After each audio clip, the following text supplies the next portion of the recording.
Well, here we are, folks. The day has finally come. Millions rejoice as Luckcatchers 2 hits Steam. Well, perhaps not millions.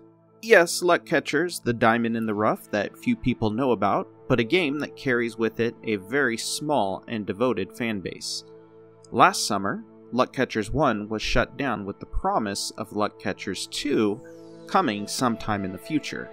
For the rest of 2023, a select few of us, beta testers, played the next iteration of Luckcatchers, offering our thoughts and ideas to the devs and doing our best to point out the bugs, of which there were many, but not game-breaking numbers of them. However, this isn't a video about my beta experiences. Instead, I want to cover what changes have been made between Luckcatchers 1 and 2. Is anything different? Is it just a re-release? Has the game improved? Has it gotten worse?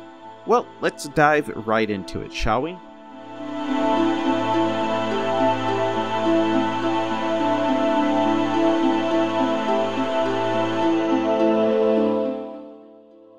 Let's start with the most obvious question. What has changed? Keep in mind, this list does not include everything, and it's from the perspective of, well, me, the player. Not some pre-made developer list or something like that where I just point out all the good things to make you guys feel good and want to download the game. There is no buying the game, it is free. So anyway, I am bound to miss a few things. For starters, a new premium currency has been introduced. The currency is called Clovers. Get it? Luckcatchers? Clovers? Yeah, so anyway, it seems a bit unnecessary to me, if I'm honest. It's just really gold buying with an extra step, but it also doesn't really harm the game in any way that I can see. It's just the same gold buying mechanic that those of you who've played before remember from Luckcatchers 1. Now you just exchange clovers for gold on the market instead of buying gold directly. I'm going to go ahead and leave your thoughts on premium currency up to you guys, the viewers. You're welcome to comment on it if you want. If you've played Luckcatchers as long as I have, you're already aware of that part of the game, and you probably either ignore it or you just sort of accept it as an inevitability. It is Luckcatchers after all. Next, UI, or user interface, has been somewhat drastically changed. Gone are the information boxes of yesteryear. Now, much of that info is contained in a wheel user interface around your ship. I've made my dislike for this element pretty vocal. However, it does contain some really good changes from the original game. Namely, a completely mobile UI, aside from the wheel, which is locked in place and cannot be moved currently. Information such as altitude, speed, lift, and so on can be manually moved now all over the screen wherever you want it. This is a huge positive change, easily one of my favorite new features. Despite the annoying wheel, which I am begging them to move, it was a welcome change for me. Maybe if I complain enough, they'll unlock that wheel so that we can move it elsewhere on the screen. But again, that's not a game-breaking feature, just a personal annoyance, if you will. Maybe you guys like it, so, you know, this is just my opinion. Another very positive addition to the game are the addition of gunners. Though it commits the clover sin of adding an extra step to an existing game mechanic, it's actually a helpful and, if I'm honest, a needed addition. With gunners, you no longer need to worry about becoming helpless once your ammo runs out. Those of you who played Luckcatchers 1 will remember that your guns, you could set them to auto-fire, but the moment you ran out of ammunition, you were completely helpless. You could be killed and there was nothing you could do about it. Well, these little guys come with their own quote-unquote magic ammo for emergencies when you run out. The effectiveness of their magical attacks is not nearly as powerful as actual ammo, but at least they are shooting something at the dragons when you're in a pinch. Naturally, the power of those shots increases if you're able to find senior gunners versus junior gunners. I'll go deeper into that part of the game in one of my future tutorials. Yes, you heard it, just as before with the 2016 variant of Luckcatchers and my updated videos somewhere around 2020 Luckcatchers, I will be making a series of video tutorials for this game. I just can't help myself, I guess. I like making tutorials, okay? Kill me. Alright, returning to the discussion of currency, I have another positive change that I'd like to share with you guys. This one is already existed in the final year of Luckcatchers, but it's been continually improved upon in Luckcatchers 2, and mostly in positive ways. In fact, almost entirely in positive ways. The achievements in dailies.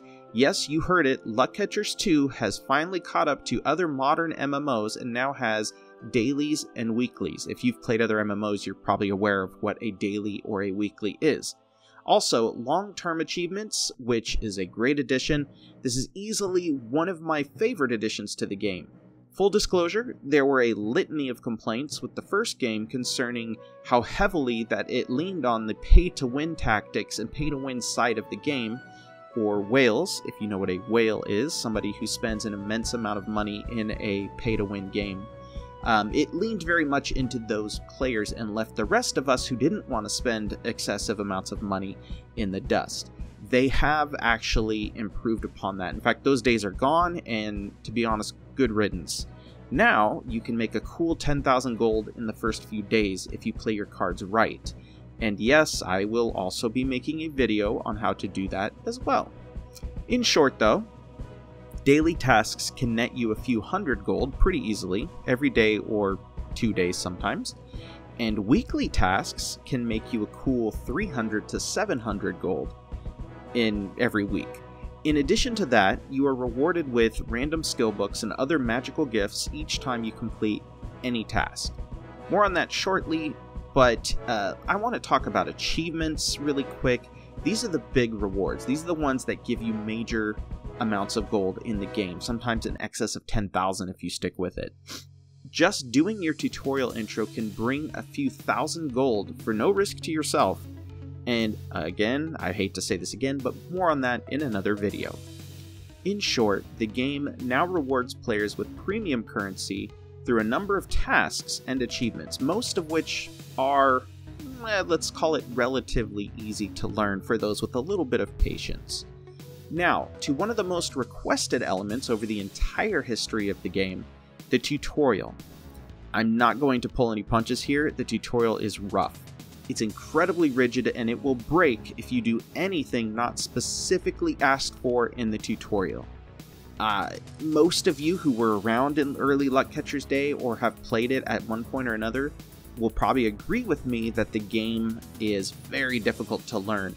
And back in the day when I started playing, and when many of you perhaps played, there was no tutorial. There was no help even in English. We just had to figure it out. And the translations were not very good.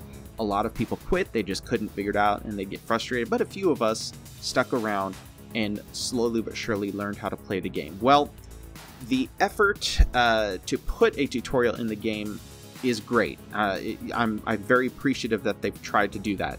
But it still has a long way to go before it's helpful to actual new players. So, that being said, I will also be making a video, here we go again, helping players navigate the tutorial. A tutorial about a tutorial, if you will. Believe it or not, there needs to be a video for that because the tutorial, as it is right now, is pretty difficult. If you do it right, you can actually earn a small fortune just following the directions that are put before you. More on that in the future. Okay, so let's move on. Another change, which I would call let's call it a neutral change, is the overhaul to the skill system. First, let's start with a positive part of this overhaul. I am a sucker for complicated and very specialized skill trees. I grew up in the era of Star Wars Galaxies, for instance, where you could very much customize your skill tree and there were no set classes, at least not in the early days of Star Wars Galaxies. Your class was just based on whatever skills you chose, and you would just say, oh, well, I'm a this because I have all these particular skills. The more skills you add, the better, in my opinion, in almost all situations. I love an MMO that really leans into the need for a community to have a wide range of skills. Nobody is going to be skilled in everything unless they pay an obscene amount of real dollars to do it. To that end, the now very deep skill system is a welcome change. That being said, a change that I'm not too fond of is the major increase in prices to fast forward skills and the difficulty in finding books. those of you who played the early Luckcatchers will remember if you wanted to learn a skill, it was all time-based, so similar to EVE Online. If you wanted to learn a skill, you could pay some of the premium currency to just fast forward through the skill. The cost was not particularly terrible, so a lot of people would blast through, I don't know, 50 bucks of currency just to learn literally all the skills. Well, now there's a lot more skills, so it would cost more money if they used that old system, but also the cost to fast forward skills is immense. On the positive side, that keeps whales and players with tons of money from just buying their way to the top. You still kind of have to learn all these skills over time. But the downside is some of the skills, they need to be adjusted. There are some skills that only take 30 minutes and maybe you want to fast forward it, and for some reason it says it's 3,000 gold, which is insane. So that could just be a part of the game that they haven't put too much time into yet. But overall, the addition of all these extra skills is a positive addition, I feel, and not a game-breaking addition, and I hope they improve upon it. So, like a few other MMOs, some skills, namely the higher tier ones, require that you read an accompanying book. The book system I'm sort of on the fence about. There are good parts of it and bad parts. Some of these books are pretty easy to find, or they can even be bought for an outrageous gold price. Others, however, are exceedingly rare and must be found by pure luck, Luckcatchers, right? Or by shooting down an enemy AI-controlled airship. Finding the books this way can be pretty tedious due to the current low population of players. So, yeah, get to playing, folks. The game thrives with a large player base, and also, if I'm honest, this is a fully selfish request. I just want to buy those books off of you. Okay, so those are the major changes, and I know I'm missing some. I didn't mention some other minor changes, such as magic fireballs, elven nets to catch dragon loot, which is pretty cool, and the addition of a super carrier, which I'm very excited to one day fly. It's an endgame item. It's a very expensive thing to build. You need a lot of stuff. Well, one day I hope to have one. At its core, though, this game is still very much Luckcatchers, but it has, I would say overall, many positive additions to the earlier version of the game. All that being said, here are some bugs and issues that stick with the game as of the time of this recording. So if you're watching this a year from now, many of these hopefully will have been solved or gone completely. It's my hope that the devs will eventually power through all these bugs and polish the game up so they can focus on new features, like maybe a graphics overhaul would be really nice. So in no specific order, here's what I've got. Random lag related crashes, particularly in the USA. The further you get from the server, the more lag related issues you're going to run into. The very shaky tutorial, which I mentioned before, and hopefully I will help resolve at least for you English speakers by making future videos. A unintuitive AI, which has always plagued Luckcatchers. They've never had a particularly great AI. Broken Strek races. Streks, by the way, are what they call fighters and bombers. Streks are basically any winged aircraft that's not obviously a airship. At the moment, the races are pretty broken. I think that's just a bug that's not an actual long-term issue. The races worked as soon as the beta test, which I did a few months ago. Also, the prices on everything, I personally believe a lot of this stuff is very overpriced. That is a personal opinion, that's not necessarily a bug. Translation issues in English, this has always been a problem with Luckcatchers, and I'm hoping that I can help with that one if the devs will allow me. I would be happy to translate any poor translations of the game for them, so hopefully they'll get back to me on that and allow me to do that. And an overall very confusing start for players. That kind of goes back to the tutorial. The tutorial is very rigid. You have to do things exactly as it tells you to or it breaks. And generally the people who stop playing the game stop within the first 30 minutes of the game. So if we could find a way to make it easier for them, I think you'd have a lot more user retention. Luckcatchers is one of those games that is completely unique and cool in concept, but fails to reach a larger audience. Now, for people like me, that's not so bad. I honestly don't want 10,000 other players or pilots flying around and causing headaches, but I would certainly love to see more than we currently have.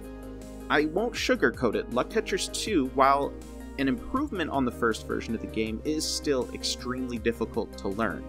Most of the long-term players tend to be the problem-solving and exceedingly patient type of people. If you stick with it though, and accept that you are going to get confused and frustrated many times, there is a really cool game underneath the bad UI and the really funky tutorials. I can at least solve that latter issue by making English tutorials for everyone.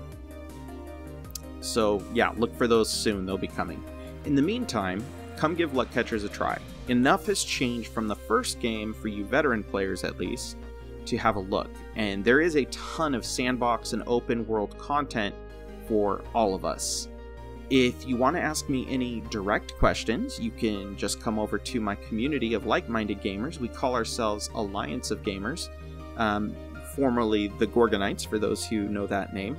Even if you don't stick with this game, you are welcome to hang around. We play all sorts of games together and are mostly from an era before Steam where you had to actually create your own communities by spending time playing together and talking on forums. You can come on over to our Discord at discord.gg/Alliance of Gamers, or you can just go add server on Discord and type in Alliance of Gamers, all one word. That'll get you there as well. Anyway, I hope to see you guys in game and on Discord, and until then, clear skies to you.